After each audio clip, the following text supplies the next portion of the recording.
Título de la prédica de hoy: ya saben que cuando su fe sea puesta a prueba, producirá en ustedes firmeza. Mire, ustedes ya lo saben. La fe, la confianza que usted tiene en el Señor va a ser puesta a prueba. Pero no se preocupen. Eso le va a producir en ustedes firmeza, carácter, madurez, crecimiento, salud emocional. Eso le va a producir firmeza. Y mi fe va a ser puesta a prueba. ¿Con qué? Con las dificultades. Cuando hay dificultades, ahí es donde se prueba mi fe. Entonces vamos a ver allí en Santiago 1. Yo les decía que Santiago fue escrito después de la diáspora, allá, a finales del primer siglo, entre los años 80 y 100. Fue escrita esta carta a Santiago y el pueblo de Israel fue echado de su territorio. De todos los judíos fueron echados de su territorio y estuvieron echados de su tierra por casi 2000 años, casi 2000 años. Y por eso Santiago empieza escribiendo así, allá, Santiago 1. Y dice la Nueva Biblia Viva, esa es la versión, dice en capítulo 1, versículo 1, empieza presentándose Santiago y dice: Santiago, él, siervo de Dios. Primero dice que él es ¿qué? Siervo de Dios y del Señor Jesucristo. Saludo, él saluda a las 12 tribus que se hallan dispersas por todo el mundo. O sea, le está diciendo aquí, mire, yo, Santiago, estoy saludando a todos los que fuimos echados de Israel y nos mandaron dispersos, cogimos cada quien por su lado, fuera de Israel. Unos fueron a Europa, otros al África, otros al Asia, fueron echados de su tierra y cada quien fue disperso. Y él dice, si alguien lee esta carta, de eso, a esos son los que estoy saludando. A todos los de las 12 tribus que se hallan dispersas por todo el mundo. Y entonces dice uno miércoles, ¿qué fue lo que sucedió? Y vamos a ver aquí eso. Fueron echados ahí, más o menos aquí se hace un resumen rápido de qué fue lo que pasó en eso, alrededor del año 70. Y ya porque fueron sacados de su territorio. Y las razones que las acabamos de ver. Entonces usted entiende eso cuando Santiago les está escribiendo ese primer versículo, ese que vemos ahí. Entonces usted dice, claro, ya sabemos, porque él les dice, yo, Santiago, siervo de Dios y del Señor, saludo a las 12 tribus que se hallan dispersas por todo el mundo. De ahí salieron para todo el mundo, a lo que llama aquí los gentiles. Y fue obligado, incluyendo la iglesia. Salió también por todo el mundo. Y esta es la razón por qué la iglesia cristiana también se esparce por todo el mundo. El primero que lo hizo fue Pablo, pero aquí ya fue que les tocó o les tocó. Y salió por todo el mundo, esparcida, por cuestiones de plata, de impuestos, de poderío, de fama, bueno, las cosas que vimos.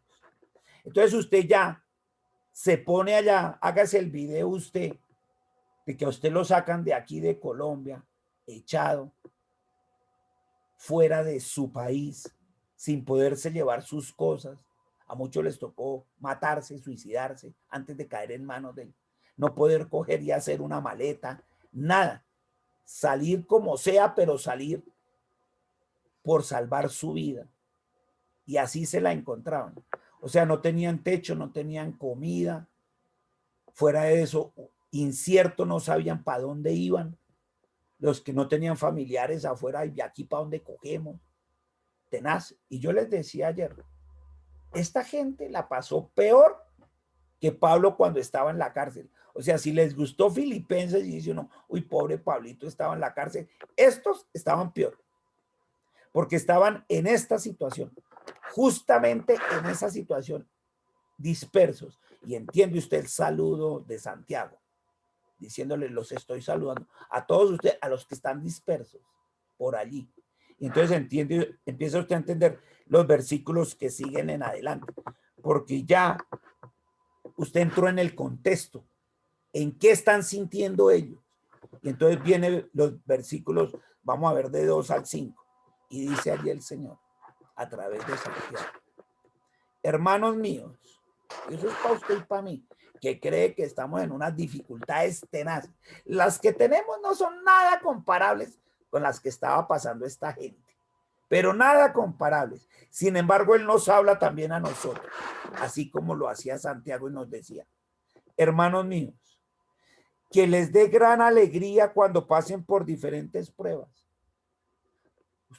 Ellos estaban pasando por muchas diferentes dificultades, hambre, techo, comida, vestido, inseguridad, futuro incierto, desazón, desplazados, echados. Eran muchas dificultades. Y aquí les dice, estén alegres, gozosos. Y entiende usted, Filipenses, no se afanen por nada. Más bien sean conocidas sus peticiones con acción de gracia. Ahí se ve clarito a Filipenses diciéndole, mire, gozaos, vuelvo y le repito, gozaos, alegres, cuando pasen por diferentes pruebas. Versículo 3 ahí a su derecha.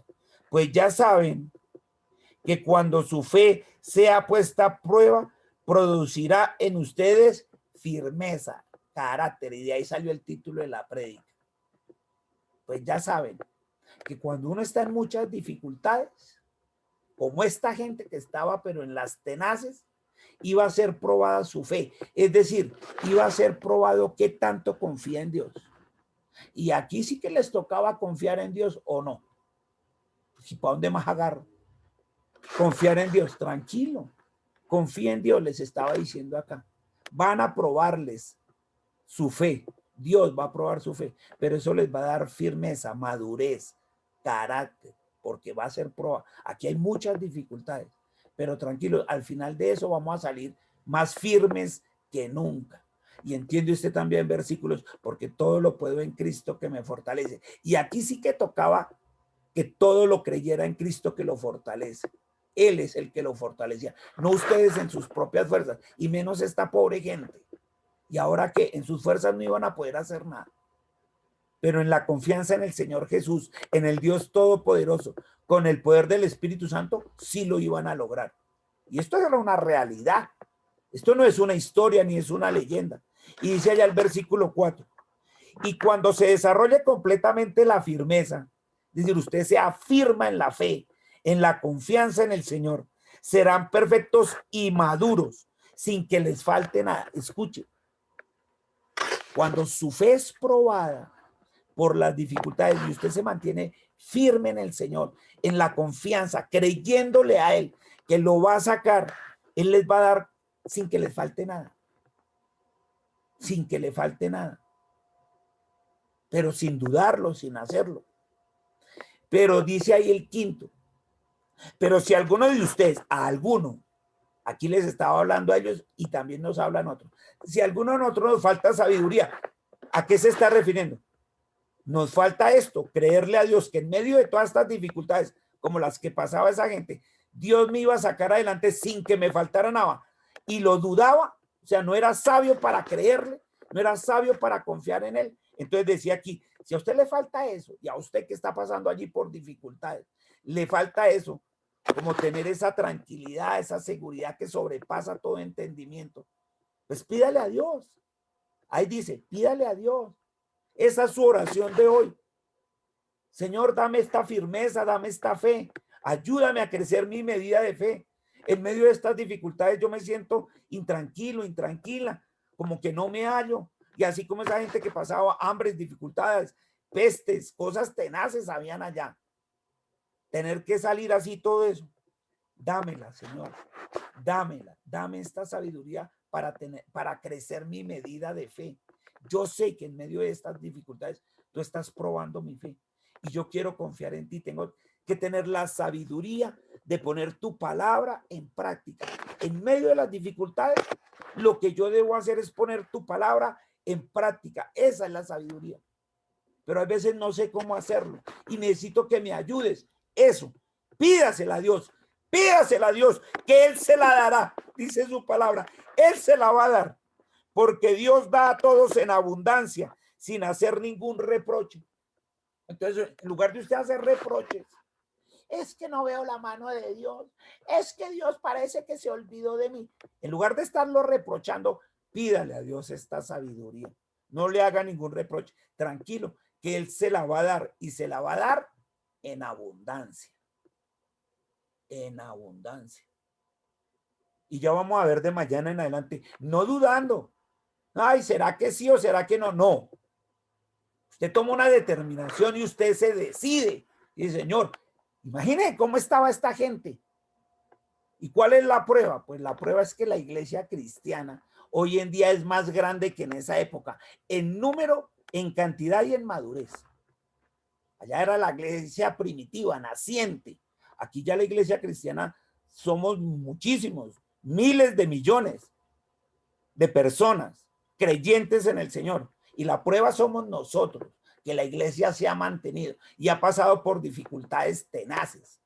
Porque después de esto, antes de esto que les sucedió a ellos, pasó la Primera Guerra Mundial, la Segunda Guerra Mundial, épocas de depresión, épocas tenaces de la humanidad. Y la iglesia cristiana ahí sigue, ahí estamos o no estamos. Una prueba es usted, si pertenece a la iglesia de Dios, a la iglesia cristiana, a la iglesia evangélica. Nosotros somos la prueba fehaciente de que esto es verdad, de que se ha mantenido y ha venido creciendo y se ha mantenido firme, porque los hijos de Dios nos mantenemos firmes, porque la confianza no está en nosotros, la confianza está en Él. Y esto de Santiago es muy poderoso. Y dice, si le falta eso, pídale a Dios, pídale, pero no reprochándole. Pídasela más bien a Dios, porque Él se la va a dar con abundancia. Y tranquilos, lo que está buscando esto es madurarnos, hacernos crecer, hacernos tener carácter, el carácter de un hijo de Dios, sabiendo que Dios nos resuelve todo. Y aquí está dicho, y dice uno, uy, Señor, si esto nomás son los 5 versículos de Santiago. Es más, es que uno por uno da para una prédica. Yo le decía ayer a mi esposa, no, es que esto es uno por uno para escudriñarlo bien, cada uno. Así como hicimos, por ejemplo, el primero con video y todo. Del 2 hay mucho que hablar, del 3 hay mucho que hablar. Pero ahí vamos, en esta introducción que nos hace ahí Santiago. Y esto sí que eran dificultades. Lo que estaban pasando, eso sí que era tenaz. Y mire, lo que le está diciendo no hay pobrecito, no, mire, nada, tenga fe, manténgase firme. Y si le falta el creer para estar firme, pídale a Dios que le dé esa sabiduría. Él se la va a dar con abundancia, Él no se la va a negar. Entonces hasta nos está enseñando cómo pedir, en lugar de estarnos afanando en medio de las dificultades. Dice uno, Señor, gracias, gracias papito Dios. Qué introducción tan macha. O sea, si habíamos visto el Evangelio de Juan, habíamos visto Romanos, habíamos visto Filipenses, esto va a estar pero mejor todavía. Porque esto es, acuerden que vimos, Santiago es eminentemente práctico. Él no es teológico, ni teórico. Él es práctico y dice, mira, esta es la manera de ponerla en práctica. Y ya lo está empezando a hacer con usted. Ore y pídale a Dios. Esta es la manera en que se pide. Si usted está dudando, si usted está pasando por dificultades, Dios le está probando qué tanto confía en Él. Pídale a Dios. Si su fe no es tan grande, pero pídale bien. Con firmeza. Dígale, Señor. No le reproche a Él. No le diga, Señor, parece que estás lejos y no te veo. Parece que tú te olvidaste de mí. Eso es con reproche. Eso no. Él no lo hace. Él no se olvida de ninguno de sus hijos. Entonces uno dice, Señor, gracias. Qué desafío el que me estás poniendo hoy. Y te damos muchas gracias, Señor. Porque le hablas claro a tus hijos y a nosotros los pastores. A tu iglesia universal en Cristo y a los que ahora te escuchamos. Y te damos muchas gracias con un gran